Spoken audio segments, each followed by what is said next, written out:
ever talking publicly that I'm aware of, near enough, about their experiences of neurodivergence. So I'm Jacob, I'm the neurodiversity coach at Ding, so any of the players who are struggling with any of their neurodivergence, I'll work with them. I also work at Saracen's Rugby Club with any of their neurodivergent female players. I was diagnosed with ADHD when I was 14 and navigated that world of ADHD and dyslexia, and now a big part of the work I do now is highlighting amazing ADHD and neurodivergence representation within my community and in my city, but also offering opportunities for other neurodivergent younger children. So I run a lot of groups for ADHD kids and do a lot of work around that area. So it's something I'm really passionate about. I think when I was diagnosed, there was no representation, and I sort of found that very difficult growing up, feeling like many people with neurodivergence and ADHD, you will feel isolated at times. So a bigger part of the work I do now is to sort of highlight how prevalent it is and how normal it is and how amazing it is and how our brains are very special. And if we have the right support and the right help and the right love from our family and our friends, we can achieve unbelievable things. So these three, I guess, are some of the examples of the amazingness that we can achieve. What I always do with my groups, and feel free to take part if you feel comfortable and confident to do. Sometimes with ADHD and neurodivergence, we can be in a room with lots of people and feel like we're the only person in that room with ADHD, and that can come with lots of other baggage. So a lot of the work I do is to go, actually, there's a lot more representation. So if you feel comfortable and confident enough to put your hand up if you know someone who is neurodivergent. Quite a lot. Wow. Can you put your hand up if you have a loved one in your house or your family who is neurodivergent? Fantastic. And can you put your hand up if you are comfortable and happy to? If you are neurodivergent, so that could be ADHD, dyslexia, dyspraxia, autism. I think I've got all of them there. Fantastic, brilliant. And that is basically what we're trying to do with this group today, is shine a light on it, to talk about it, talk about the amazingness that is neurodivergence, and hopefully help people feel more comfortable and confident in the amazing skin they have got. Also, as this is an inclusive space, if the idea of me sitting down for an hour and a half, it's just not possible. So if you want to stand up at any point and stand at the back of the ground, you want to wiggle your legs, that's fine. We've got some fidgets if people want fidgets. If anything we say gets too much and you want to step out the room, that's fine. What we'll do, I'll ask the girls some questions for about 40 minutes, 30 minutes, and then we're going to open up to questions for you. And hopefully you find it really enjoyable and you have a great evening. So I'm going to introduce you to our amazing guests. So first we've got Stef Evans, who is an amazing advocate for women's sports. She also plays for Exeter Chiefs. We've also got Ryall, who plays for Bristol Bears. And we've got Delany who also plays for Bristol Bears. So we're going to talk a little bit, hopefully you can sort of see me and hear me. We're going to talk a little bit about their experiences, and like I said, if there's questions you guys have, we'll open it up to you and I'll bring the microphone over in a bit. So first, we're going to go over, so I think I know about some of your experiences, but our lovely audience then. So can you tell us a little bit each about what led your family to sort of seeking an assessment for your neurodivergence? When I was 9 years old, I wasn't enjoying school, so I stopped going. And my mom found out about that, as moms tend to do when you stop going to school. So I thought it was quite clever. I would just hop off in the morning, and I would take my bike to school like the day before, leaving the bike racks, and then just walk straight through, get on my bike, and go home because they would be at work. And that went on for a few weeks, and then she found out, and so took me to a child psychiatrist. And this person diagnosed me pretty, I think in one session. She was like, this is very clear. And they blackmailed me into going to school by asking me what it would take. They were like, what would it take for you to continue to go to school? Because you're clearly going to continue to like choose not to if we give you any sort of option. And I asked for a pony and I got one. So, Wow. so I mean, use it. Is my advice.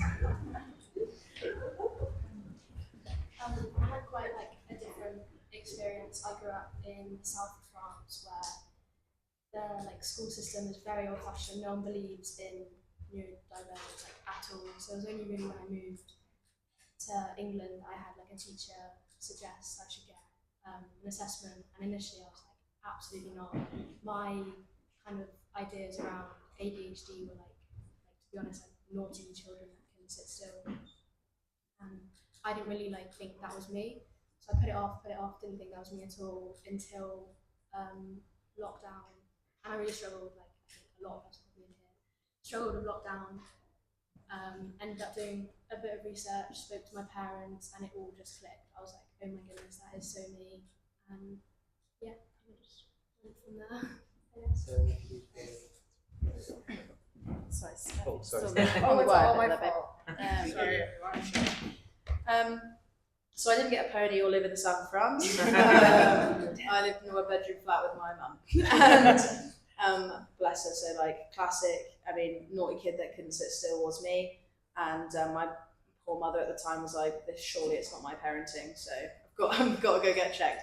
But no, there was a lot of things that were like, obviously you got your classic, well, like Tilly says, like you've got your naughty and unable to sit still, and then you've got your outbursts and your irregulated emotions. And like I said, mum, like as much as my mum wanted to say it's not my parenting, it's not me, but she also didn't want to see me constantly struggling. So she wanted basically an answer to be like, okay, brilliant, now I've got my answer, what can I do to help? And then yeah, my stepdad came in and he was that help for me, actually getting me into kind of those like child therapy sessions and all of those kind of things that would really benefit me as I went through school. Thank you. Do you want to do a little pass by? And I suppose obviously everyone here is probably here because they've got an interest in neurodivergence, but also they have an interest in rugby. How do you think your neurodivergence impacts your rugby positively and negatively? The rugby bit, like actual playing rugby, I think it's a tremendous skill because I just feel like I'm much more able to notice a change in pattern when something's different than it was before, or when there's been a shift, or like some sort of moving away from like the agreed upon plan. But I think I can also envision a lot more potential outcomes, which obviously I think means that you could be more creative on the field.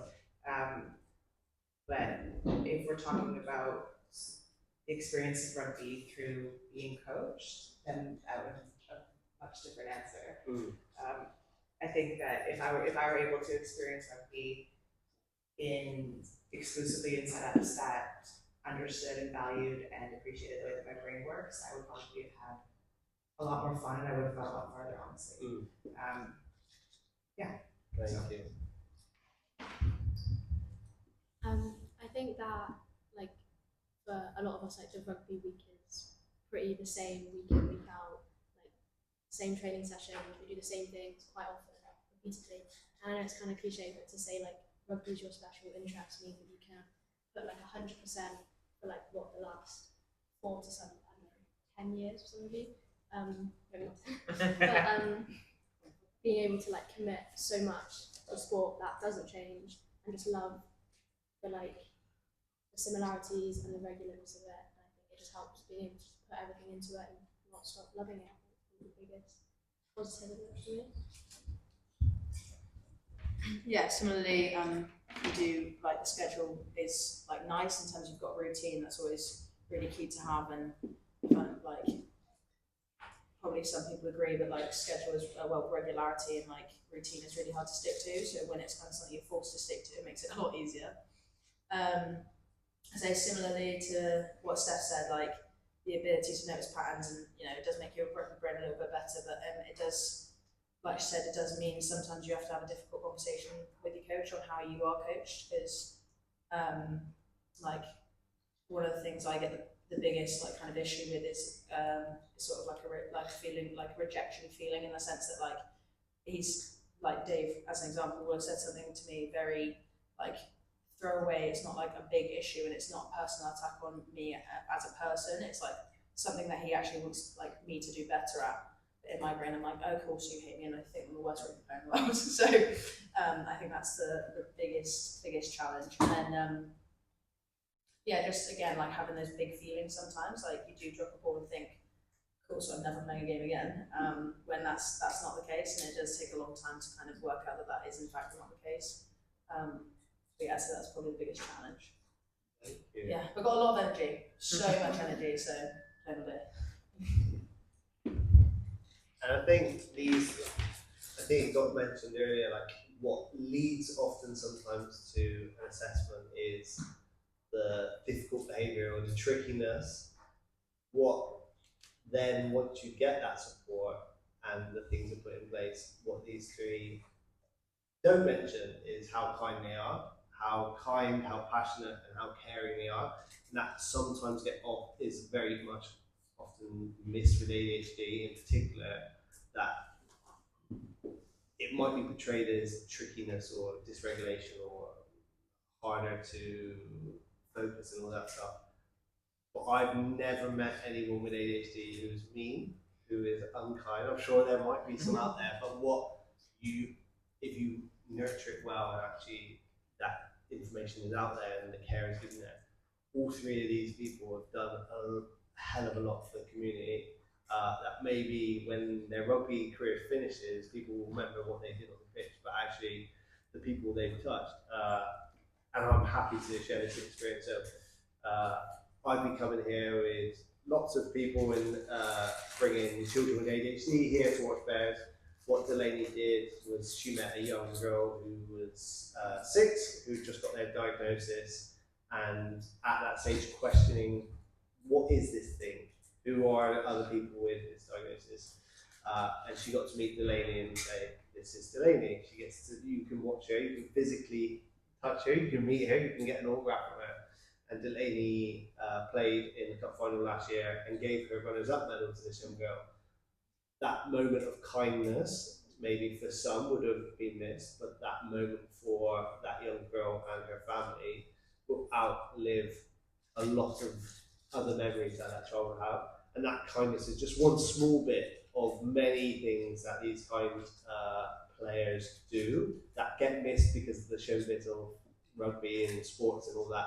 These smaller stories get missed. But I would say, from someone who works with lots of neurodivergent people who play at the highest level of rugby, but also maybe don't make it into professional rugby, they play local grassroots rugby, or they don't play rugby at all, they work in their local shops. They all have one thing in common, and that is a complete kindness for other people, which you don't see in other areas in society. So for me, that is an area that I love highlighting, that kindness. All three of them had never met me before until they all met me in different. I was saying how I stalked in some ways. Steph, I'd seen Steph had commented something on a post, and then used my ADHD of going, what's the worst that can happen? I'll just contact her and say, are you neurodivergent? Because I see the comment you made, that sounds sort of neurodivergent. And that curiosity to test things and show no fear, that then enabled me to have an amazing conversation with Steph. And then Steph's kindness to go, actually, yeah, I will drive an hour and a half out of my way on my evening off to spend an evening with some amazing people to share my experiences. So that kindness, you don't get that in other areas of society. So if you're someone that's learning about that as a coach, or wherever your reason is for here, remember that when those moments are tricky, if you're a parent or a coach, there are amazing moments that you will get if you just highlight it and navigate it and show that compassion to learn about ADHD. You'll get amazing stuff. So I could talk about ADHD for hours.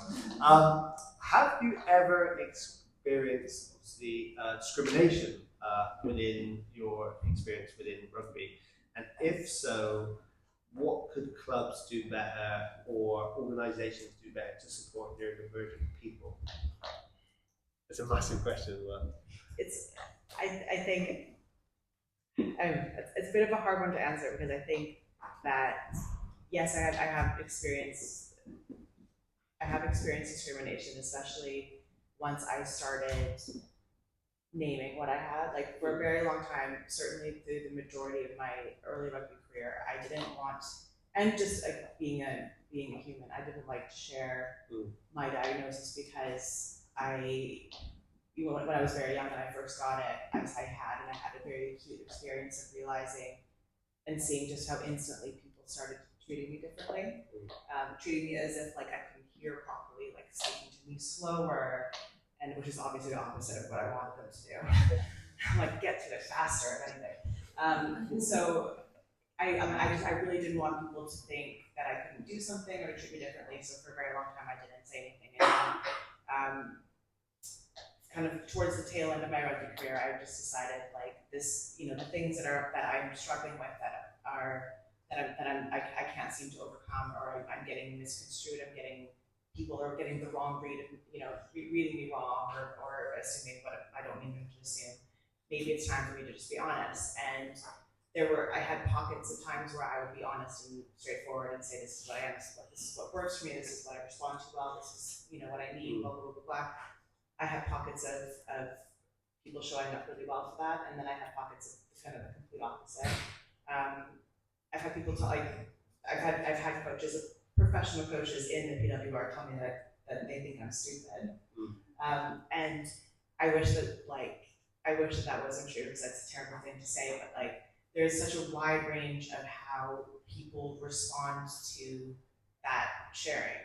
And I think the biggest struggle that I've had, the learning that I had to make in that process, is something that I would encourage everybody to be proactive and thinking about for themselves, is like, don't spend the time I spent thinking that I had done, maybe I had said it wrong, I communicated it wrong, maybe if I had put it across differently, maybe if I had explained it better. No, like if someone's going to respond like that, then that's a them problem, it's not a you problem. It wasn't a me problem, it's just embarrassing for them. Yeah. And the people, I truly believe that, and this is for in rugby and in life, people that respond to somebody being open, honest, and encouraging, understanding, with that sort of heavy-handed, really judgmental, really negative behavior, they're going to continue. They're not only failing you in that situation, but they're going to continue to fail in their life, and that's going to be a roadblock that's going to prevent them from their own success. It's not going to be a roadblock that's going to prevent you. It didn't prevent me, but I did spend, I think, too much time trying to figure out how I could prevent that. Yeah, I mean, it's a pretty big question to like answer.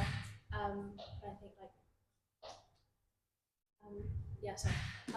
like a couple years ago in a rugby setup, previous to that, I'd never spoken about my ADHD to anyone other than family and the people that were like my close circle. And I had quite a poor camp. My routine was completely shaken leading up to the camp. And I didn't perform that great, so I decided to speak to the coach, who I felt like I had quite a good relationship with at the time.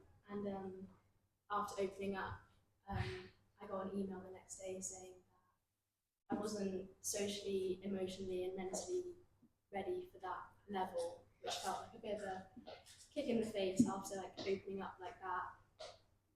And I got dropped from that setup, which was pretty tough to take. I felt like I wasn't really listened to, I guess. I just felt like they heard ADHD and were like, oh no, we're not ready to deal with that. And that was tough. That put me in a tricky place.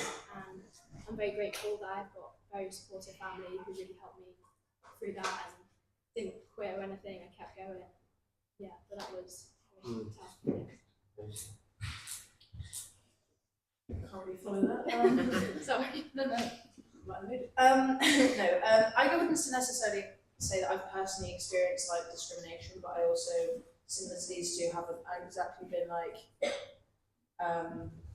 haven't put on my Instagram bio or anything like that. Do you know what I mean? I'm not telling the whole world. I think this is probably the first time where I've been a bit more open and honest about it. And then it actually shocked me a little bit how many people said to me after obviously the poster about this event and like saying I'm going to be at this event. It actually shocked me a little bit how many people were like, oh, I actually didn't know, because in like my brain I'm like, literally I radiated, do you know what I mean? So it was quite shocking to me how many people said like, oh, I didn't have ADHD, because when it's something you like deal with every day, it like I feel like it's really obvious to me, and then sometimes, especially when you're going through more of a tough time and like you're a bit like overstimulated quite a lot and very easily, and like I say, irregular emotions, and like to me it's then really obvious, because I'm thinking like, oh, everyone must think like, why are you being so dramatic and stuff like that, when like you're acting to things that probably aren't justified to have the reaction that you're having.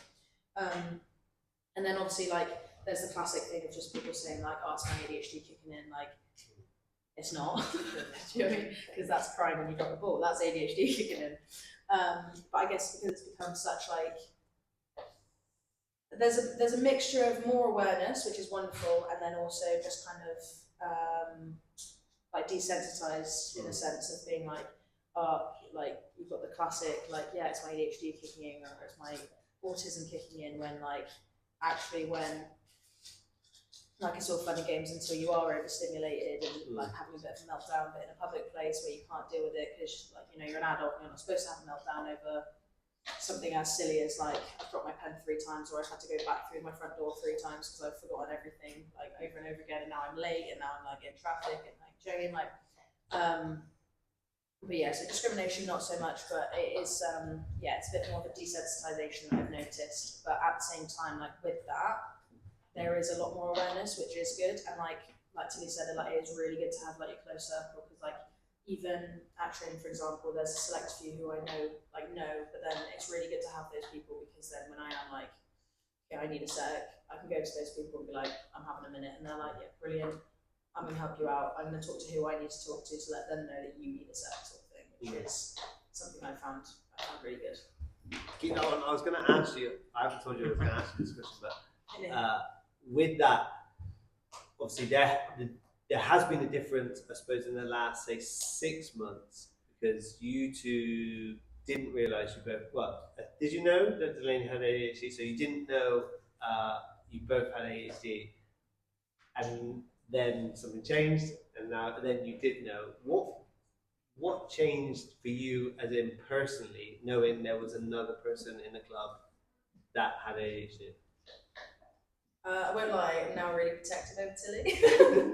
So anytime she's like, if like someone's like, she's at the bottom of the rack and someone's shouting, I'm like, give her a sec. Do you know what I mean? I'm like, yeah, immediately I'm very protective. No, but it is, it's quite nice, and it's actually, it has been, I think, and hopefully Tilly agrees, but it has been lush, because then there's been times where like we'll look at each other and we're like, need a sec, like but we're able to then like have the discussions like in between training, and it is just nice to have the discussions and be like, okay, Sam, so like I'm not being dramatic, you're feeling the same thing, like we're both seeing, you know, training in the same light, like, and having that kind of similar perspective that you don't always necessarily have with like neurotypical people, like like what Steph said about earlier, like noticing those patterns, like you're thinking like I'm weird for noticing those patterns, and actually like it's just the way our brains work. And there's despite like ADHD making you different, there's some incredible similarities that you end up having with those people. Yeah. And so you'd be like, oh, this like sent me into a spiral earlier, and Tilly's like, oh, me too. And then we can spiral together, it's great. But it also actually makes it a lot nicer, because it's easier to regulate knowing that, okay, I'm not on my own on this one, like we're both feeling the same thing. Thank you. And I think that's the thing with ADHD, autism, dyslexia. It's about, if you can create those communities, it's like anything, if you've been through a traumatic experience and someone has that shared experience with you, there is a connection there that you won't have with other people, and that connection will build a friendship or relationship that will be very strong. So if you can create those communities like these two have done, or other clubs have done, it changes everything. So I know at things, what we've done is having more conversations with the players that maybe are on the waiting list together to try and bring them together to go, actually, you're both on the waiting list together and you're both experiencing similar experiences. Let's bring you together. How does that both feel to you? And those key things that happen with neurodivergence, where we feel like we're on our own, we are different, it breaks those barriers down massively, that they can share those experiences. So last week we were here, me and Delany, doing some filming for something, and she got to meet a lot of the ADHD players that play here, and there's something very special about being around other people navigating the same processes of you at different aspects of your life. And there was a nice moment where Delany was with two other young girls, and so Delany's just been sponsored. She's got a new boot sponsorship, and it is sponsored by an ADHD charity.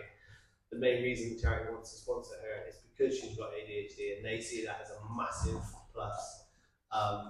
And so there was something really special about me, Delany, and a few other players just looking and going, "Well, this is mad.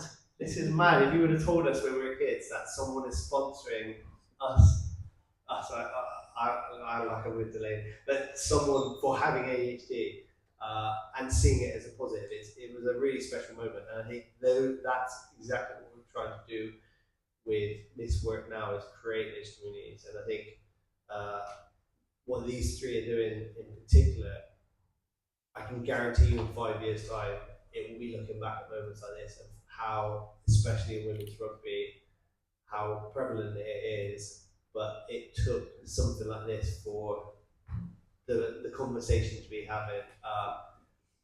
I can guarantee in most clubs the percentage. So in this club in particular, 34% of the women's players are neurodivergent. So that's double the national average. Of the women that said they don't have neurodivergence, 20% of them are on the waiting list. So potentially 55% of the players in this club are neurodivergent. So that's the majority. So the majority of players in this club in the women's division are neurodivergent. That changes absolutely everything. That would change how the structure of the training happens. That changes how we look at how they're getting transport to the games. Do we need to make it more inclusive? Do we need to make the education for the coaches better? Do we need to make how we have these conversations? It changes everything. And that only comes from collecting data. So we know there's prevalence in this sport. The great thing is that we're in an era where that conversation is happening. And it's thanks to these amazing three people here. This was a question that we were looking at, and all of us were diagnosed as children, but all of us have, like everyone in this room, will navigate life in a different way. So the question is, what do you love about your ADHD/autism? And I'll pass it over to you guys, and then I'll answer it for me as well. When we talked about this a little bit before we started today, but I think like if you'd asked me this when I was 20 years old, I would have paid any amount of money for someone to take it away, because I just felt like it was the worst thing that could possibly happen to me. Now you couldn't pay me to get rid of it. I now see my neurodiversity as like the only reason that I've accomplished anything that I think is cool. It's also the only reason that those things were hard. But I don't think, I truly believe this, I don't think that the difficulty that it's given me in achieving anything is the fault of my neurodiversity. I think I used to I think be really sensitive around the word like disability being used for neurodiversity. And I'm not like this is just my personal preference. I don't think I'm disabled. I think the society that we built is really disabled, because it's the reason that someone like me has had a hard time doing these things.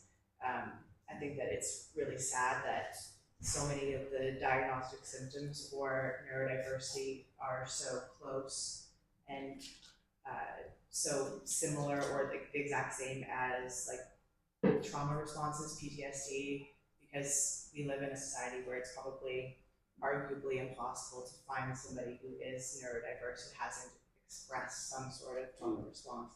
So yeah, if you asked me when I was younger, I would have said like get rid of this. And now I think I'm weirdly proud of it, and I'm kind of angry at the world, if anything, because I don't think I'm the problem. I don't think I'm disabled. I think the world that we built is. Brilliant, thank you. Yeah, that's a tough one to follow, but I definitely think that, like, I mean, I personally, and probably most people here, like, you see the world in a completely different way, and I think that's like pretty cool, like, especially in the world we live in now, where for like a lot of different things we do need a change, and potentially the people that see the world in a different way are, you know, a good place to start when we need new ideas and new ways of doing things. That is quite exciting. And I definitely think, like you touched on it before, like it does help with like your creativity and seeing things in a completely different light, and bringing new ideas and new concepts to the table, like whether that's in, you know, uni or school or your job or rugby, just having fresh ideas that maybe people haven't really thought of because their brain doesn't really work the same way that like yours does, I guess. Kind of waffling, but yeah, I definitely think that there are a lot of things to love, and sometimes like when you're in the pits of it, it is hard to see it. Like we were joking when we got here, saying that this is like a hard question to answer. Sometimes it's hard to know, like, is it your personality? Is it you? Is it your ADHD? But I guess it is all kind of muddled together. So yeah. I was going to say my hyperfixation on rugby's made me a pretty good rugby player, but I guess I'm going to have to do better now that you guys have said that. Yeah, like obviously the hyperfixation helps, means you're really good at something, like you got to be good at something, and luckily for us it's been rugby, and we've managed to do pretty well with that. The new perspective is a massive one. I think that's massively helpful. I think I am Stef as a 20-year-old in the sense that, like, not that I would want it taken away, but I certainly do have a harder time finding something that I think love is a strong word. I don't think I have a harder time at the minute finding something I necessarily love, but there's definitely massive benefits, and like discussing with these guys has put more of a, even right now, like after listening to these two answers, it's put more perspective into my head of like, okay, maybe there is something I can find that I do love about it. There's something that I like about it, but yeah, I think the hardest part of this question is that use of the word love, because I find that to be a strong word when it's something that kind of hinders me at times, but then also it's actually brought me massive opportunities, and like I wouldn't be sat here in front of you guys now if I didn't have it. So that's a massive opportunity. And then like I love the community. It's the thing I do as a job, like whether it's rugby or whatever. So it's brought me opportunities like this. So that's something I can safely say that I love about it. Thank you. And we were all saying beforehand, like, we were diagnosed a long time ago where there was no representation, and the opportunities for younger people now within ADHD is where they will be at 20. It's so far ahead of where we will be. Idea that, so I didn't knowingly meet and have proper conversations with other people with ADHD until I was like 27. So for a long time I was like, okay, this is just me navigating this little world on my own. And the idea that I can now work with a 6-year-old who by the age of 7 has met more people in 6 weeks than I would have met in that time. And that changes everything. And I think similar, at a young age I would have been like, do I want to change it? Is this something I'm happy with? What changed is meeting people and doing that self-education and actually realizing like now, there's no way I would get rid of it. I think having ADHD makes me more kinder, more compassionate, more caring. The opportunities I have because of my ADHD I wouldn't have had before. So my hyperfocus currently is rugby. My hyperfocus periods last normally quite long, so a year, 2 years. Before I'd met someone who knew Delany, I'd never been to a rugby game in my life. I played a little bit of rugby, and in the space of a year and a half, because of that hyperfocus, I'm now working with England rugby players. I'm working at a professional rugby club. I'm working with some of the most talented ADHD and neurodivergent workplace. That only comes from that obsession of hyperfocus. So there are huge benefits from that. It does come with some difficulties, but the difficulties go because I'm in a family that support my neurodivergence. I'm in an employer that support my neurodivergence. And so if you look at, in particular ADHD, the evidence, what is the most successful thing for ADHD? Medication has a place for that, but next to medication, the highest evidence base is that the family of that person with ADHD, or the friends and the social networks, learn about that ADHD. It's not about that person with ADHD learning about their body and how their brain works. It's about their family setup, how the family can be the most supportive person for that person. So, for people I'm working with who've got young kids, I'll say to them, like, it's about how you can live in their world, not how they can live in your world. And the sooner you can change that, make that change, you will see outcomes that will go absolutely skyrocket in happiness and all this. I unfortunately work with a lot of people, and I say unfortunately because the sadness that comes with it, people that are aged 40, 30, who didn't get the love and support of, let's embrace this thing called ADHD, let's learn about it, and nothing good will come from that. So I'm very lucky. I love my ADHD. I wouldn't change it for the world, and I am very thankful for the opportunities it gives me. And I look back now at the young Jacob and go, if you would have told me where I am now, I'm in an amazing job that I love. I get to work with amazing people and do amazing opportunities because of my ADHD. I'm very thankful for it. But that comes. It takes time sometimes to absolutely love your ADHD. But when it does come, it's amazing. So this is a really good one. So there'll be different people from different situations here. There'll be parents, there'll be coaches, there'll be people with ADHD or autism or dyslexia. What advice would you give to someone navigating that process? And that's really hard because we don't know. There are some people navigating it from a young age, there's some people navigating it from a teenage age and an adult age. But for you, what is your personal experience of what is the best advice for navigating neurodivergence? I think similar to what you just said, like the best thing that can happen is for your surrounding environment to be supportive.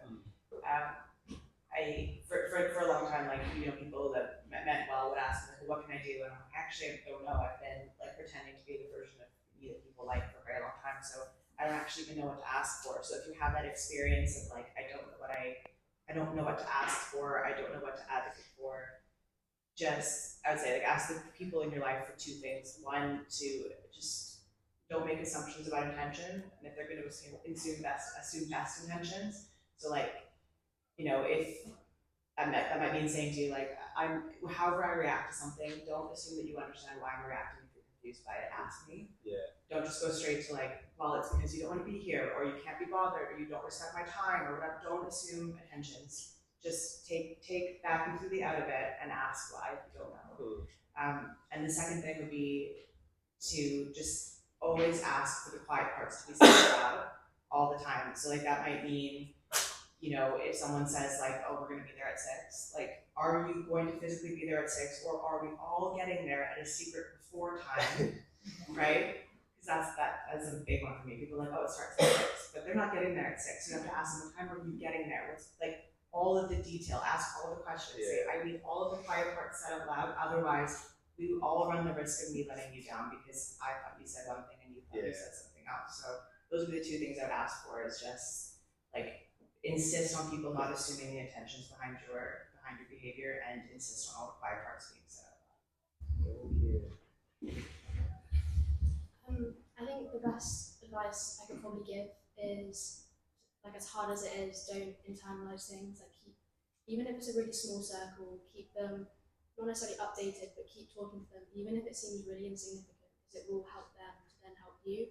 Like, I can't tell you the amount of articles and blogs and things that my parents have sent me, and I can't tell them all. I've probably read like a small fraction of them, but it makes me feel so listened to and so understood, and like they're trying to help.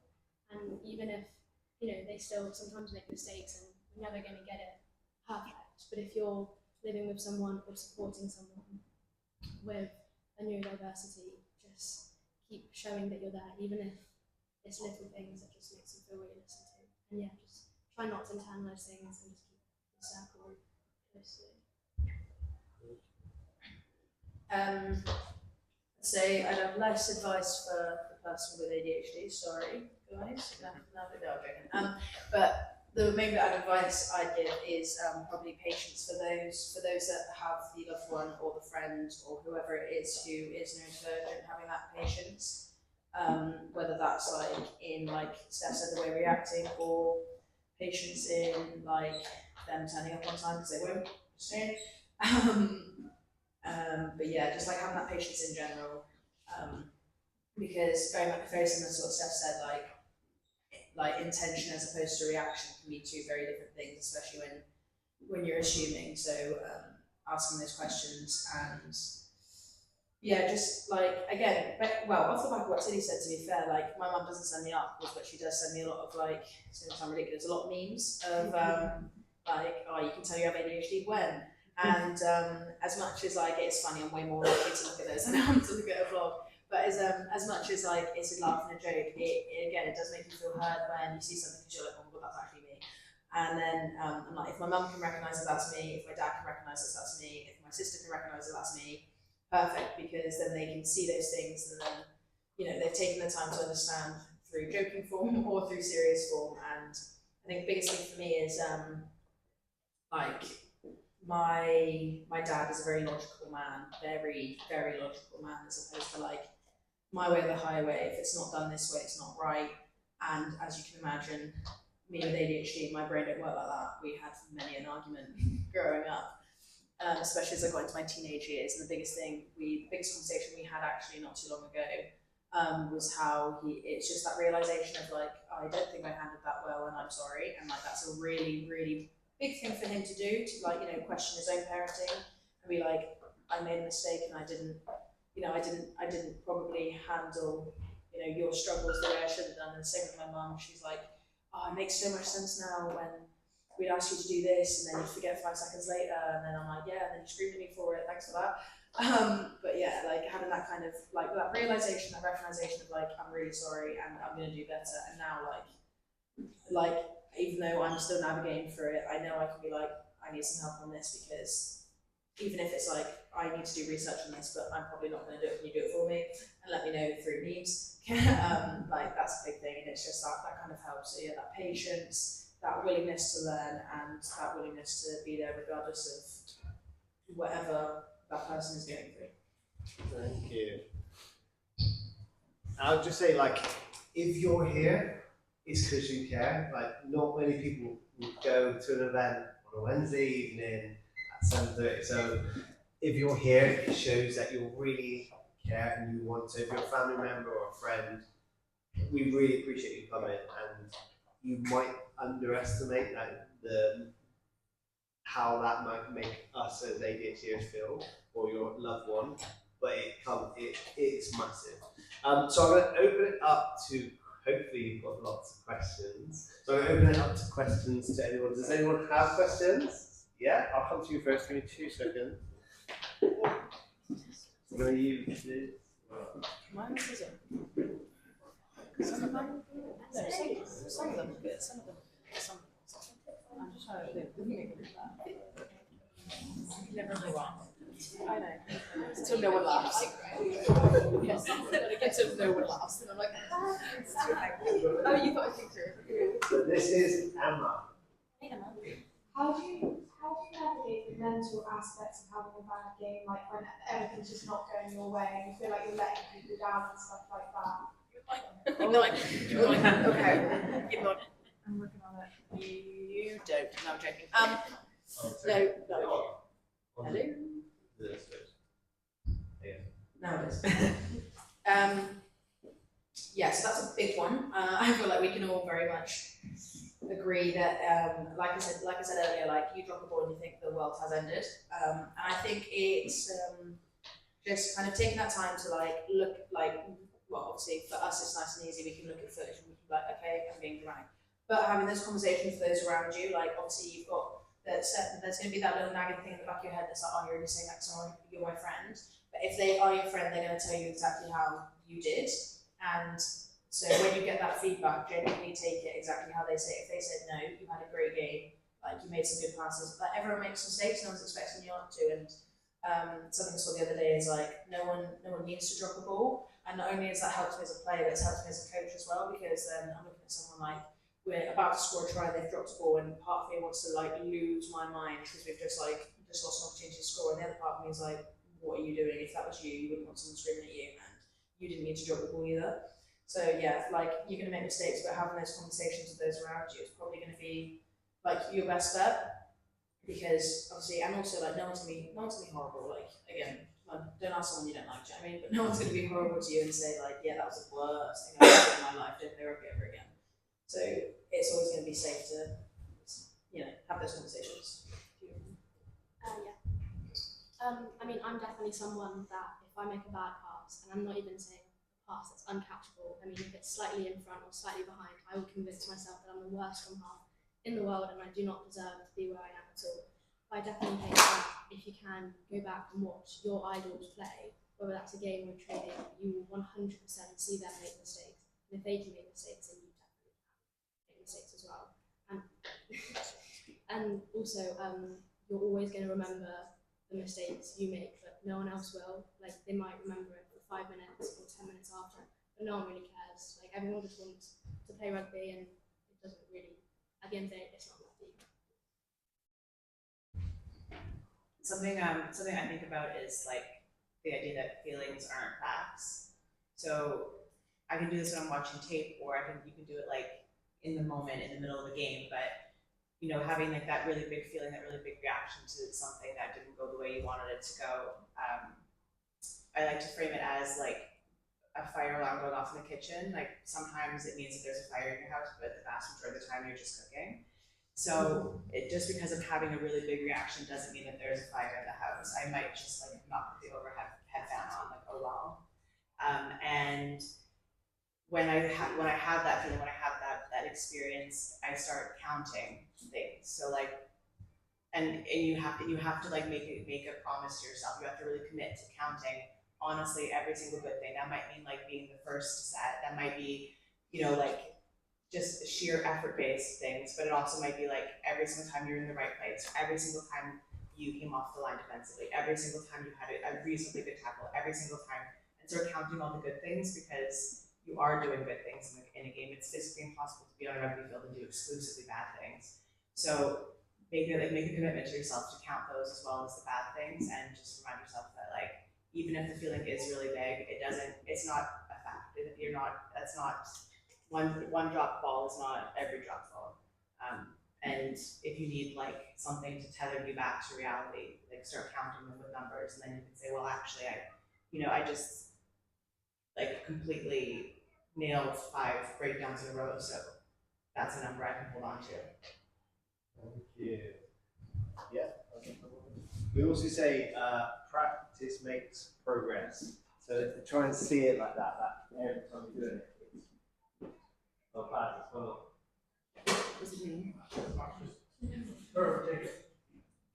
it's not. This might be more of a scientific question, but one of my sons last year, he got 3 concussions, 2 broken arms, and 1 broken nose.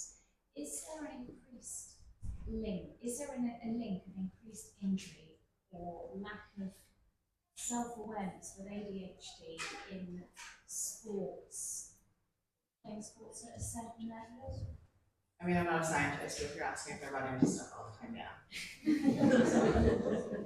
So there will be, so people with ADHD, we are more prone to having car accidents, we're more prone to having, making impulsive decisions. There is in normal society away from sport, we are higher risk for lots of key areas of negativity.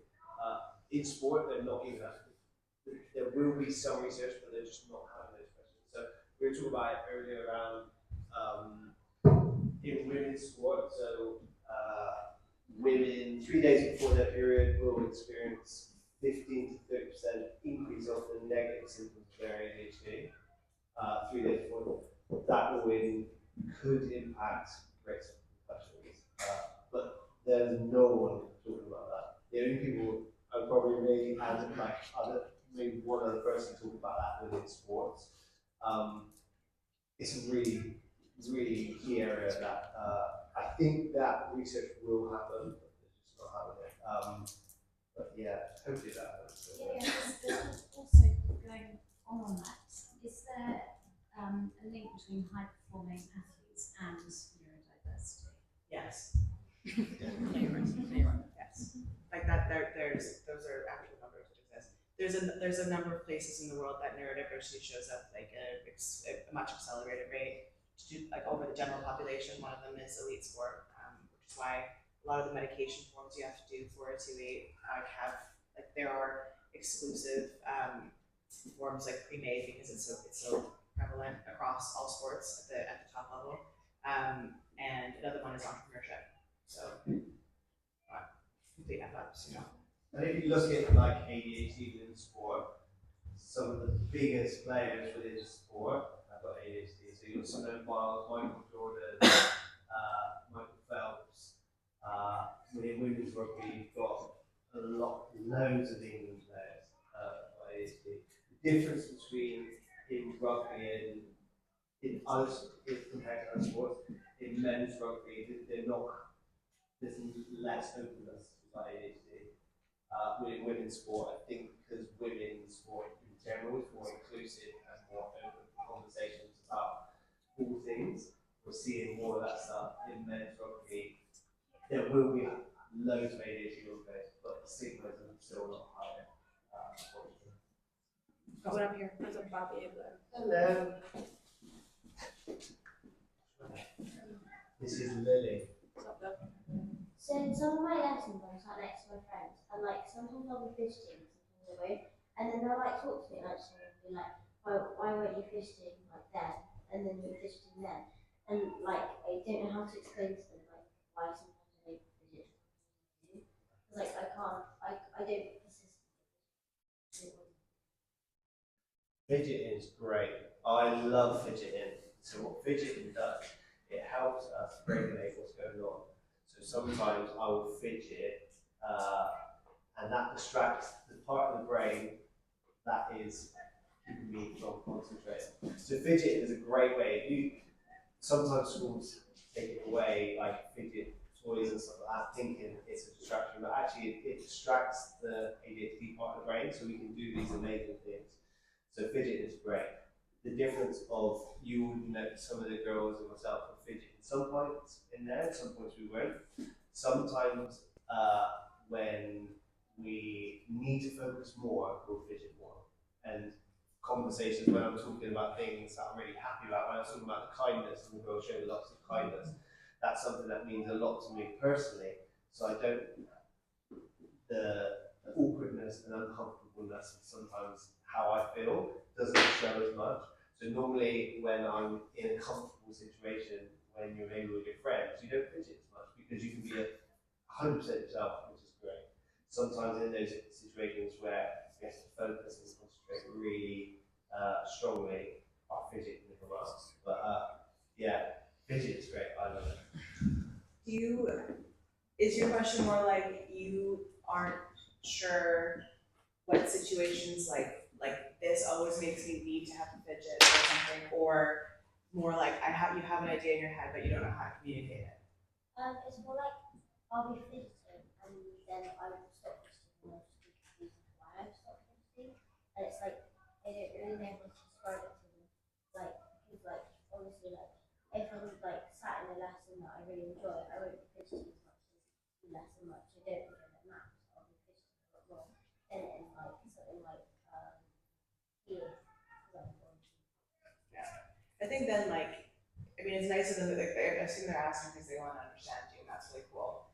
So I think you could always just say thanks for trying to understand, but it doesn't always have to be, especially if you don't have a really clear answer at the tip of your tongue ready to go. You can just say, well, why is it sunny sometimes and not sometimes? You know what I mean?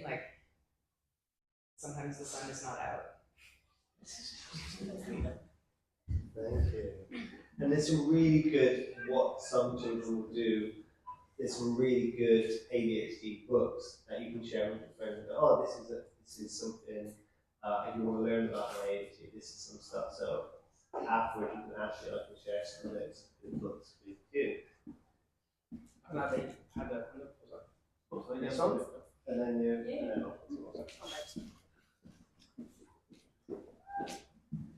I actually have a quick comment on the research side of things. So I'm a coach here, but I'm also a researcher at the University of Bath, and they do a lot of rugby-based research. And I'm actually having a meeting next week to look at some neurodivergent data. And as far as I'm aware, that's the first data of that kind in rugby. We'll see. Don't quote me on it yet, but I think at the moment, research around ADHD is not where we need it to be anyway. And so when it comes to sport, it's even that. So watch the space, but I think that's where conversations like this are so important, because it shows that it's something that needs to be done. And for me, it's as clear as day. Because when I speak to friends and they've got their son's injured a lot or whatever, and I say, do they dyslexic, autistic, da da da da. Yes. And it's just like, why isn't this is so obvious? I don't know. Is that not part of dyspraxia? Dyspraxia is part of that. Yeah. And that's prone to injury. Yeah. Dyspraxia. My son's got dyspraxia. And he's always got a broken leg or a broken nose. But my question for you guys, though, from a coaching point of view, is maybe without knowing, is there anything that a coach has done for you at any stage in your rugby experience that has had a real positive impact? And then also, what do you think, or what would you love a coach to know that you maybe wouldn't have to tell them? I do actually. Oh, yeah. I heard you. Yeah. I do actually. He's in this room. Someone's in the back. Sorry, I'll call you out there.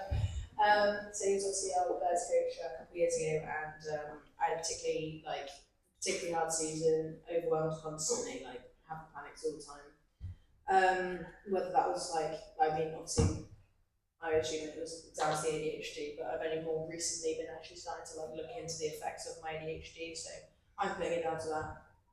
That's up for discussion. And just the kind of, without knowing, without having a label, obviously, like I said, this is the first time I've really openly spoken about it, so until now I probably didn't even know. Just had that took that time to notice, and I actually remember it, so I'm in my car post-training session, having all for training. I probably didn't even have that bad of a training session, but in my mind, worst day of my life. And in my car, I can't see anything, I'm just screaming and having a meltdown. And it was actually it was a blessing and a curse, because he's gone to drive past me, done a loop, and I see him drive back around. I'm like, go away, and gives me another tap on the window, just do you need a chat? And I was like, no.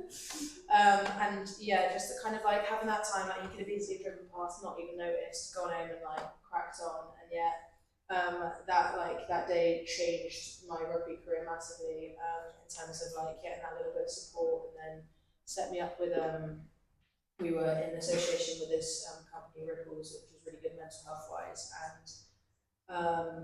and I don't think I'd be as far as I am today without that singular day, in terms of getting that support, getting myself into a better headspace, and then that changed my rugby massively, and my outlook on training, and my ability to actually turn up to training. I was doing a big old travel every day. I was terrified on the way there. I was I had anxiety on the way back, and that completely changed after that. Knowing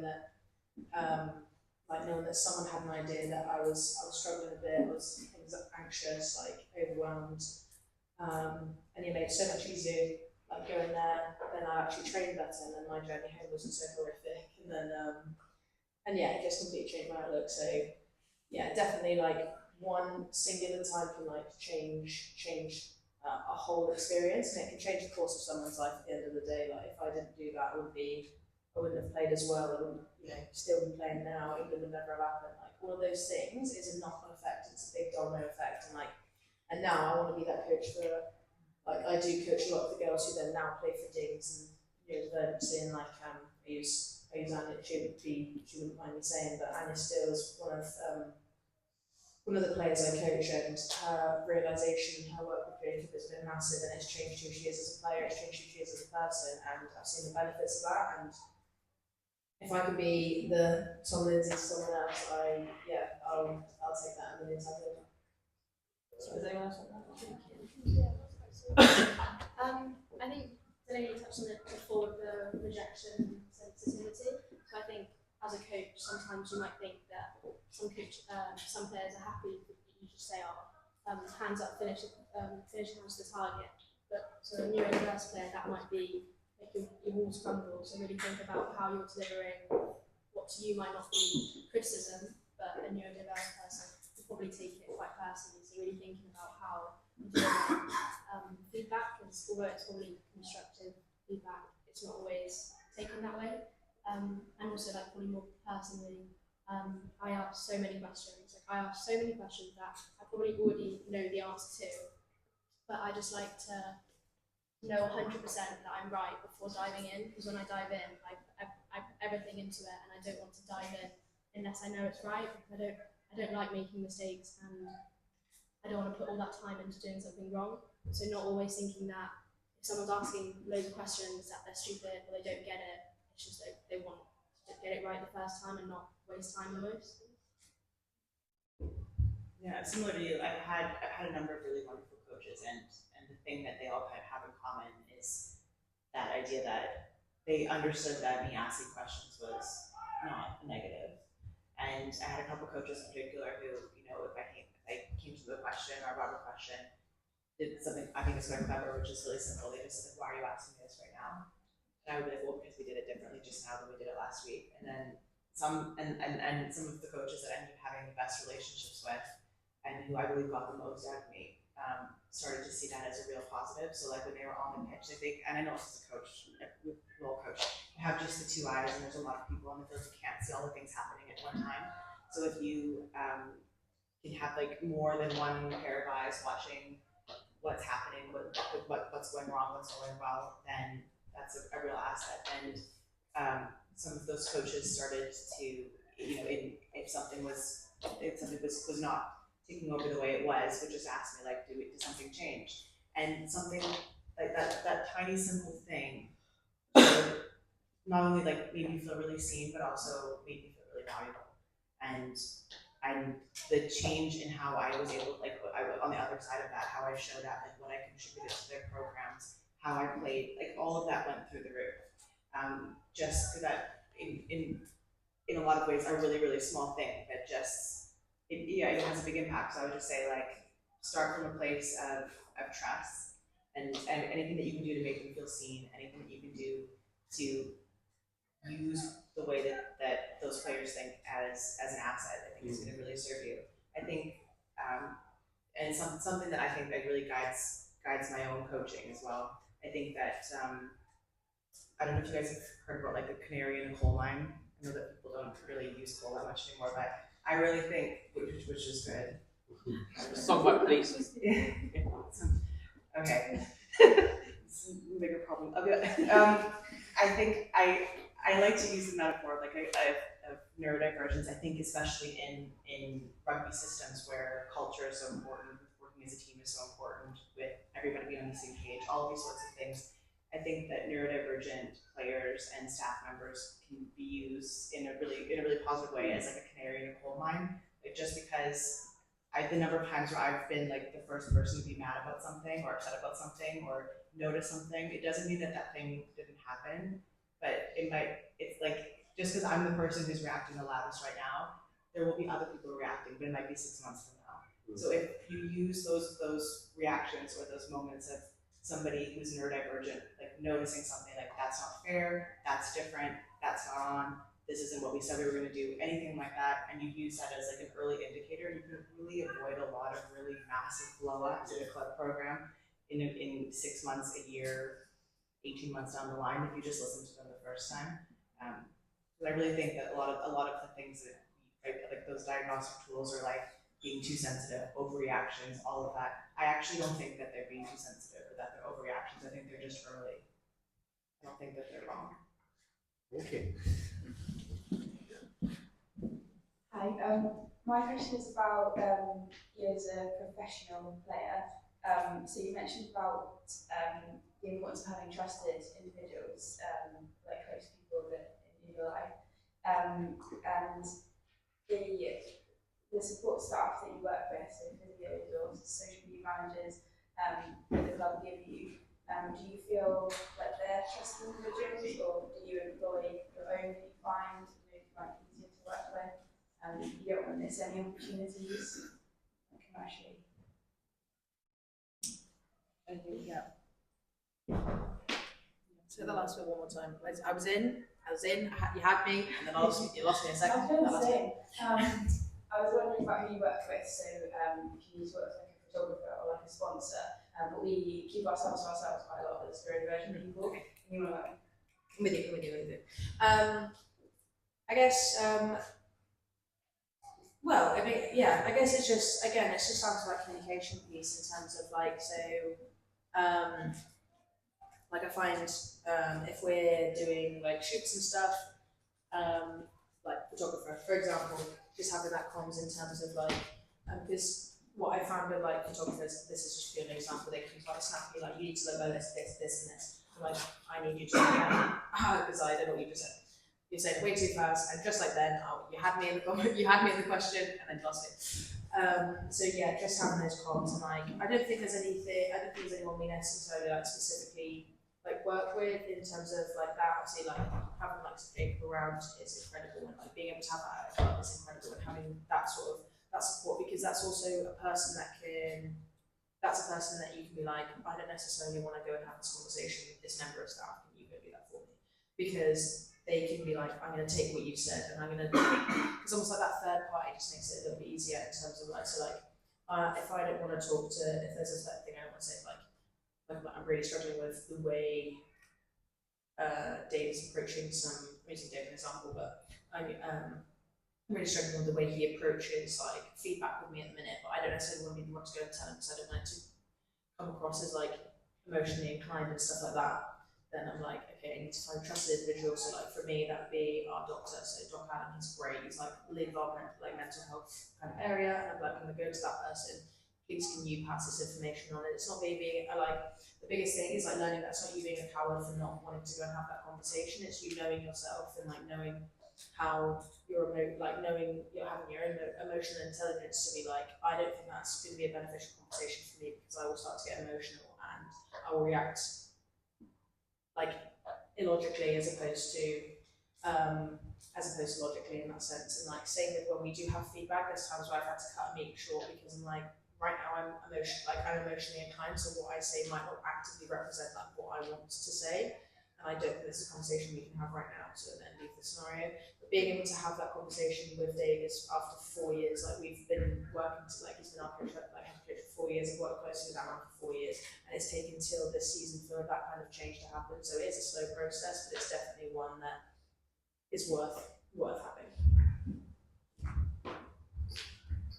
I definitely think it's like finding the balance between having like a trusted person in the club or from your work or whatever that you can go to, but also like learning to like advocate for yourself. Like that's been a massive thing in the last year for me, is learning that although I've got great family, great people around me, I have to be able to do it myself, because if not, I'm never gonna like go off and do the things I want to do. So sometimes being able to do it scared, do it anxious, like right now I'm so anxious doing this, but I'm doing it, and it might not be perfect, but I'm still doing it. So I think just learning that it's okay to be, really uncomfortable and scared and shaky and potentially not your best self or how, like, your end goal almost, but just learning how to like just do it scared and just do it anyway, and it will get easier. Like, I'm really hoping it gets easier, but yeah, it will. It definitely will. Yeah. Was your question like around like are you in your like professional rugby existence like trying to find and nurture like relationships that you find like supportive for what you need? Is that that you don't miss any commercial opportunities because you don't really like posting on social media as much, or you don't have the energy, or you don't have a social media manager you trust, or a photographer you don't want to be around, and you don't like how it works. So do you find people like yourself that can keep your career being like everything you want to be? I mean, it's hard because, like you said, like all those things about like energy or confidence, or like I none of that comes very naturally to me. So there are constantly, I almost constantly have this feeling of like I could be doing more. I could be advocating for myself more. I could be making more of the opportunities I have. I have like a constant kind of browser tab open in my head that's like, you're wasting everything, So I don't think that I've like achieved that, but I recognize that desire because I think I have it too. I think and I don't think I have very clearly don't have a perfect solution for it, but when I do have opportunities to do something that I can take advantage of because I have energy, I've gotten myself there, they seem to not hate me, all of those sorts of things. Like, I try now more than necessarily when I was younger to just, if I know what I need, I'll try and ask for it. And I'm trying very hard to make sure that I'm not like being very soft when I ask about it, because I think that I spent quite a lot of my life being uncomfortable so that other people could be comfortable, and I think that it's about time that other people maybe made me comfortable sometimes. So if that means that like I'm at a photo shoot and they need to stop talking over each other, then they need to stop talking over each other. They just do, because it's really annoying. Or, like in a training environment, like there's been times where I'm sure people have been like, what is her problem? She's killing the vibe, because there's 3 different conversations happening and the coach is talking. And I'm like, everyone, what is your problem? Like, that's rude. And it's impacting how other people learn. It's impacting the cultural energy. It's impacting everybody's ability to do this at our quality. And just because it's really annoying me doesn't mean that it's not impacting other people who are not actively annoyed, So I think, one, like you're not alone in that, and I haven't cracked it, but if you do know what you need or what you would like to get out of something, like ask for it. And it's not your job to make everyone else comfortable in those situations. So we've got 15 minutes left, so what we're going to do is as quick as possible answers, and we'll do probably one of you choose who answers, if that makes sense. Thank you. Well, my question was for Delany anyway. So I'm going to make it quick, as you said, Jacob. So when your Scottish teammates celebrated Burns Night, then you may have seen, but I did a meme of yourselves. Oh, I saw it. Yeah, sorry. With the it was wonderful, thank you. yeah, basically, just explain it. Your face, basically approaching your face to someone playing the bagpipes, saying "Happy Delany Burns Night." I didn't send the meme for Jackie Burns of Bristol City women, but while she didn't acknowledge or respond to send the meme, I saw you at the time share it on your Instagram story straight away. And at the time, I generally thought it was like, oh, she's seen it already. And you had the melting. So I basically I thought, oh, is this because of how bad the meme is? I mean, it was pretty bad, to be honest, in terms of Photoshop. But based on what the discussions happened tonight in regards to the actions and assumptions and you receiving memes in general, I don't know whether it's right for me to ask whether I was going to ask how you felt. You said it was amazing, or it was wonderful, but so I did have a question, but I think you just kind of answered that. I just wasn't sure whether, again, if I do anything like that for any athletes, it's nothing to do with any performance on the pitch or field. It's purely because of like some random joke, in which case your surname just has to be the same as Burns Night, and of course, Happy Burns Night, which I assume is everything up for you. But Yes, for the question, wasn't there? Yeah. I guess like it's like the reaction piece and like 100%. And I think as someone like with ADHD and like Steph touched on earlier, like it's all based on like your assumption of intention, and like Jacob said, like I think the reason that you find a lot of neurodivergent people being like kind is and like reacting in like a more positive and having like that kind of that better reaction to something, or assuming the best of people, is because that's what we want to happen for us. We want people to assume the best, and I think because of that, we then do that for other people. And like don't get me wrong, as much as I've really enjoyed having my face on some man playing the bagpipes, like the fact that you took the time to do such a thing, and like that's lovely, and like you've thought about that, like it is a little bit of fun, and any publicity is good publicity.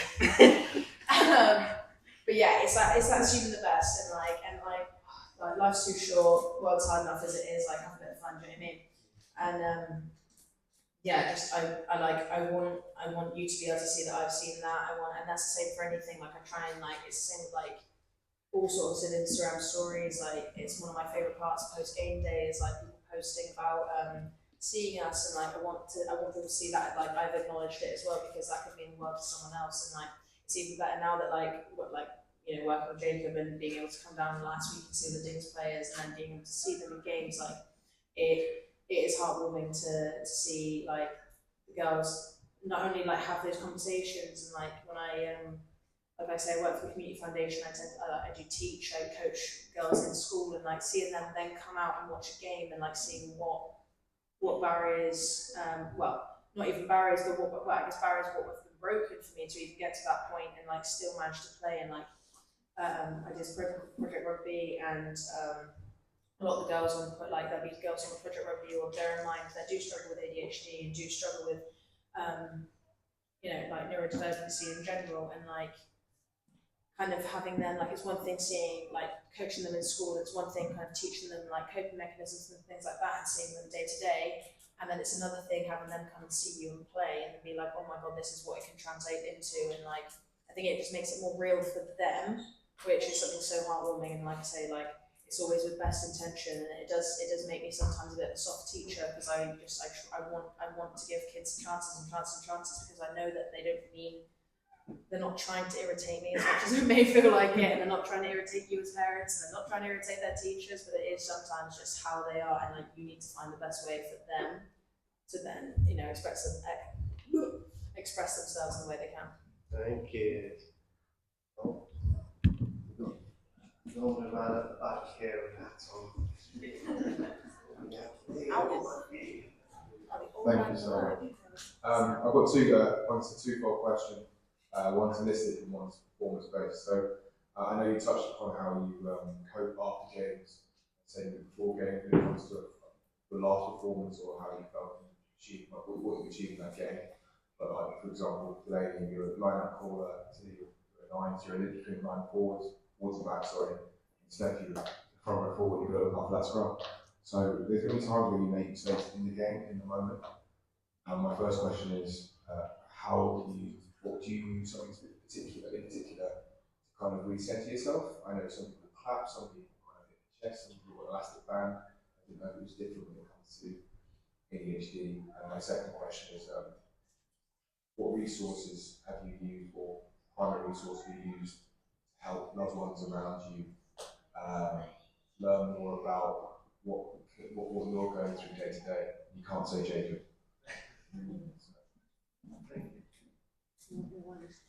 Try. You go. I think in terms of when I'm in a game and I make a mistake, I'm a little bit embarrassed to admit it, but up until probably now, I've always just trying to, if I've made a mistake, I'll just look at my dad and he'll give me a thumbs up. And it's kind of embarrassing to say it, and that just makes me remember, right, all is well. Even if it was a huge mistake, it just reminds me that just next job, it's fine. He might not have even seen the mistake, he's just working out, thumbs out, left, right, and centre, but it still helps. But I think now that we're playing in bigger stadiums where I can't always locate where my dad is, I am still trying to figure out what the best thing is for me. I do find as a nine, there's a lot to remember, and you're not always going to get it right. And I think just remembering that your role is quite specialist, and that's across all the different roles. Your role is specialist because it's your role. There's only one of you on the pitch, so just remembering you've got your own game. So not comparing yourself to your teammates, because it's 1 to 15. There's 2 wingers, there's 2 props, but everyone has different roles. So just not trying to compare yourself to your teammates.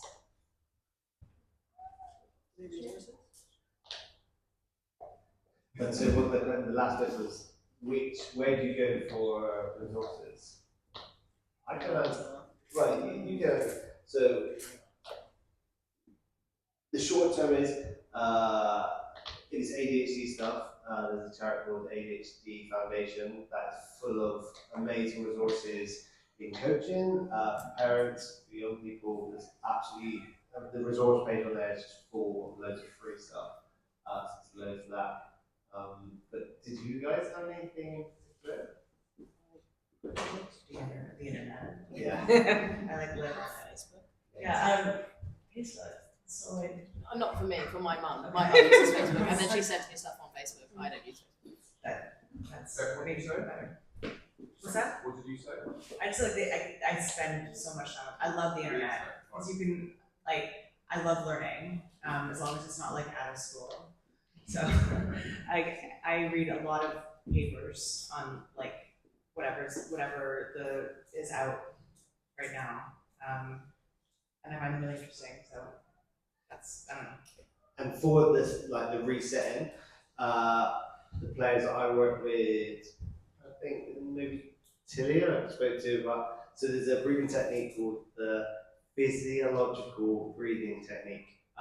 That is the best evidence-based breathing technique to regulate in your emotion and dysregulation as quick as possible. So all the players I work with use that breathing technique. It's free, it's easy. If you Google physiological breathing technique online, you will see a video, and if you can learn that technique, it is beautiful. It's amazing. So I would, if you take anything around breathing techniques, that is the quickest one and the best evidence to regulating those emotions and feelings of dysregulation. The quickest way. Yes. I'm just wondering how important getting the diagnosis was. It's taken 4 years to get rugby diagnosed. We're now suspecting that Billy, as well as being dyslexic, could have ADHD. But the waiting list and the having been through that fight once, how important is it to have the diagnosis itself rather than parenting with the assumption that he has ADHD? Do you want to start? You start. I'll take I think it's important. It's as important as you decide it is for you in a sense. Like I found it really helpful to have language to be like, here is a thing. I'm not just making this up. But I also don't think that label has to always come, especially if it's something that you're just doing in order to provide language, right? Obviously there's like, depending on what it is, there's other options that require medical professionals to like validate in order for you to have access to things. But in terms of like understanding yourself and understanding how to communicate with other people and how other people can understand you, like access to that label is not, the gateway is not necessarily a doctor. I believe that there is like such thing as self-diagnosis, especially when it takes too long.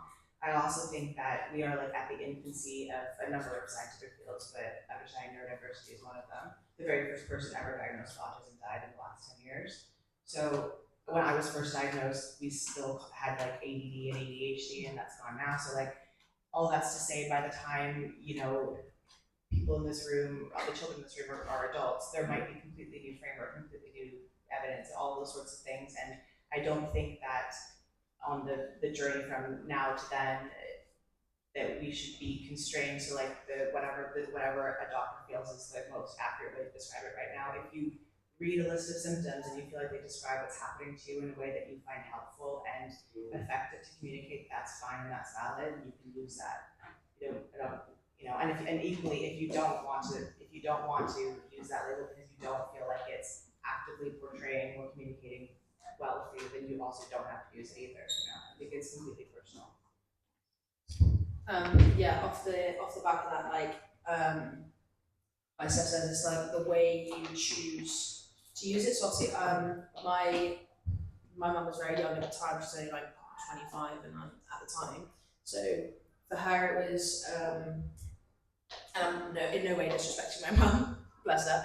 But for her, it was almost like that excuse, like for her, in that sense of like, okay, brilliant. Now there's a label. Now I know it's like not me, and I don't mean that maliciously. She never meant it maliciously, but it's naivety. It's naive to the sense, and like she's doing so well to learn about it now, and like there's like we're suspecting that my sister's potentially like autism on the spectrum as well.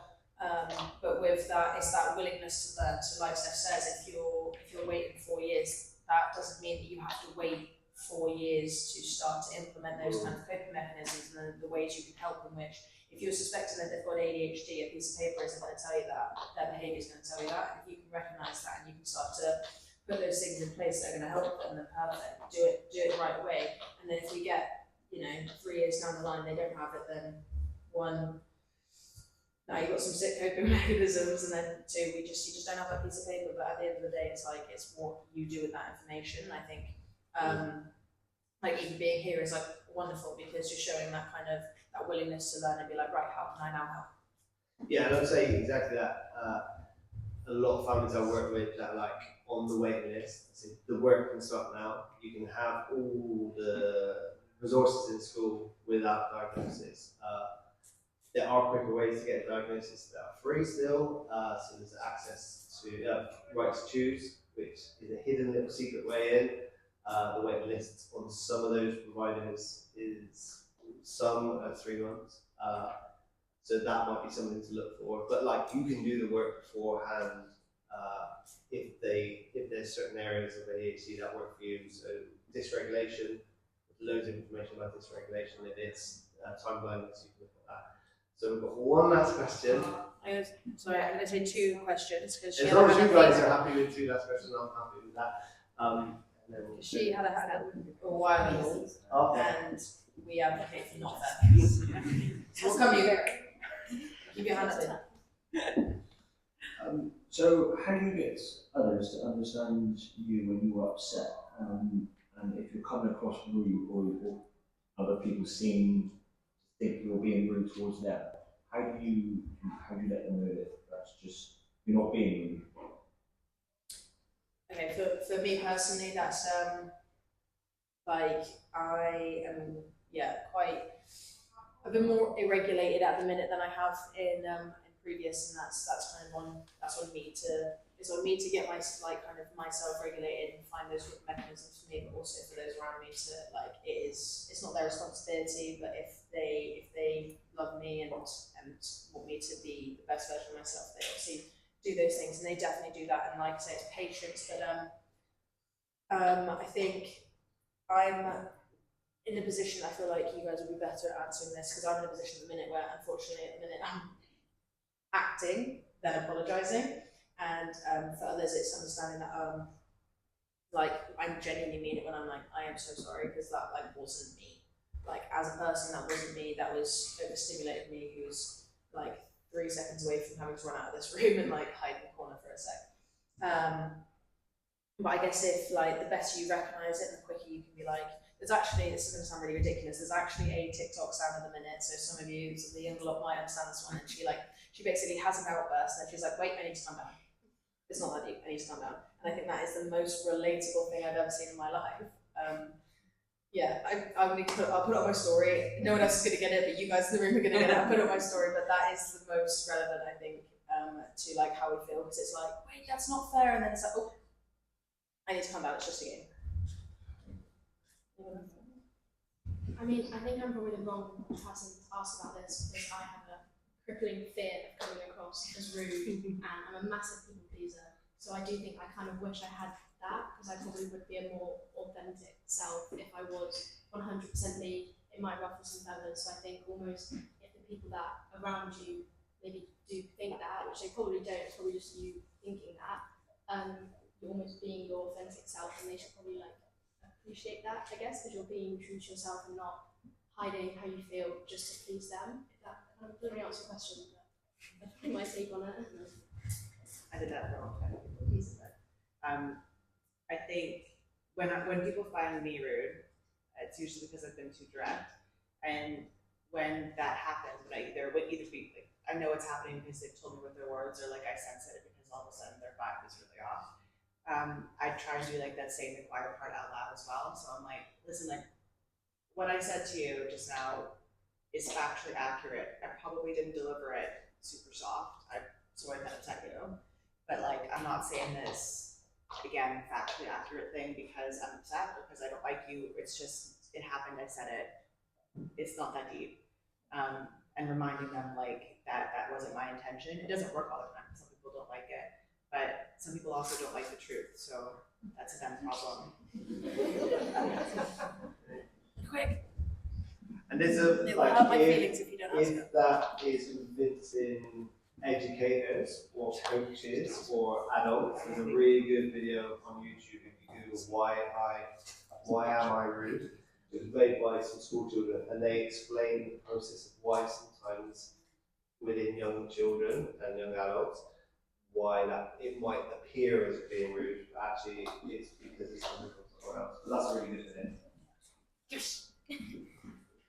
As someone who's like got my GCSEs in 3 months and I'm like really feeling the pressure, how would you like deal with high pressure situations? What was the first part of it? GCSEs. She's into it. She's real into it. Oh, okay. Ooh. So GCSEs are hard. We all know. I guess. So it depends. Honestly, it is a complete variation of how like your ADHD affects you. Like, for me, like I have the kind of ADHD where everything is last minute. So that's obviously not very helpful when you're trying to revise for ADHD. That's not true. Revise for your exams. It makes it really difficult because you feel like you're missing out on stuff constantly because you're like, I've sat down, I've stared at this book, and I've read this line 4 times and nothing's gone in. Now I'm uninterested. I'm done. And now I don't want to try and study at all, and it just makes it a really difficult process. But I think it's really down to like there are so many fun ways you can like learn. It's gonna sound so stupid because I'm an educator, so of course I'm gonna say that. But there is so many fun ways that like you can learn, and I guess it's finding what's best for you. And this can be down to like rugby, like this can be in any sense. So like I love like colours. It's gonna like sound ridiculous, but I love colours. I love writing things down in different colours and putting colours. 2 things. Like it's how like my brain works. Like in my head, mouse is red, and orange, and like science is green. Like that's just how everything. Like that's how I'm able to do things. And like so when I write things down, like if I'm writing out a line out menu, like each individual person has a job, and it's in that color, and it just makes it easier for me. And I guess doing things like that and like exploring and finding what helps for you. Like some people are pictures, some people are videos, some people listen. Like that is the way they work. And like the fun thing about ADHD is finding what works and makes it different. So where people can just read and write, like as in read something, write it down, remember it. Okay, that's all good for you. I get to act it out, and I've like made a song about it, and now my way of learning is funner than yours. You know what I mean? So like the way I learned how like the cardiac cycle works was ridiculous, but it's all down to because I was like singing a song, doing a dance, and like distracted everyone in the exam, but I also got a B, so we're a winner. And yeah, it's going to be a really difficult time, and you're going to find it really difficult. I don't want to sugarcoat that for you, but like at the same time, there's going to be so many fun things that you get to do with it, and like at the end of the day, it's going to feel so good when you look at that result and you're like, I did that because I was proactive, and despite my struggles, I still went and I got a really good result. And I think that's going to be really exciting. I was just gonna add that like also remember that a grade that you get at one point in your life is defined. So even if you get a bad one, it doesn't really matter. Like at the end of the day, like do you think at all? I never did GCSEs because I did Cracker, but like do you think about yours on the daily?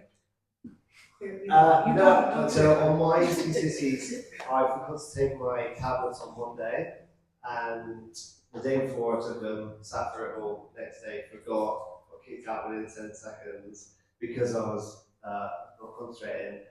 And this is probably the worst advice to anyone doing, but no one checks GCSEs really. So I've lied on many job applications. And it works for me. And I suppose whatever it is, whatever I would say is, whatever you like, if you can find a job that stimulates those dopamines of something that you enjoy, you will far outshine anyone else in that career. So for me, what hits my dopamine is helping people. So I work for the NHS, I'm in a job that I absolutely love. If you put me in an office job which was triple the pay, I would last 2 minutes. So find whatever your thing is, and you will outshine people with whatever that thing is. Yeah, don't take my advice about lying. The moral obviously, other than line works, is that it doesn't actually matter that much. Like it's not. I think especially like when you're in your teen years, it's really easy to think that like something that you do right now is going to be this stamp. It's going to be like whether or not you do well or where you go, and that's a lot of the messaging that like you get. And it's obviously like doing well in school is helpful in some really specific ways, but it's not this be all end all definition of who you are as a person or where you can go. It's just like a snapshot of like the 6 months of your life. Also, we think that math is blue. Yeah. Do you? Yeah, both of us. I always wanted to be a professional wrestler. When I was like 15, I was like, yeah, I'm definitely going to be a professional wrestler. And that never happened. And the idea of it now, I'm like, oh my God, what the hell was I thinking? We're going to finish it there, but thank you, honestly, thank you so much. Hopefully you found it helpful. And if there was questions you wanted to ask, but you didn't manage to, feel free, you can message me on Instagram and I can try and answer. Or if there's stuff that's come up that you're like, oh, I like what you spoke about there, but I forgot what you said, or can you send me some more information on that? Feel free to message me on Instagram and I will try and answer your questions as soon as possible and answer anything. If this is stuff you like, the conversation about neurodivergence, in the next 2 weeks, hopefully there will be an article in the iNewspaper about neurodivergence within rugby, and they will be interviewing Tilly, you were part of that, and Mackenzie Carsons was in part of that. There was a male rugby player who I completely forgot. His name is Tom? No, the guy that you were talking to me, who we both know. Oh no. Oh, Delany. Yeah, so he would be part of that. And there's a few other players that will be talking about their experiences. That will be out. And I think there's a couple of Dean's players who took part in that as well. That will be coming out in the next couple of weeks. And this world is changing massively, and I can guarantee in the next year we'll be in a completely different situation, because I think the push for it, the appetite is huge, especially within rugby. So watch this space. And thank you so much for giving up your time, for coming along and enjoying it. Thank you.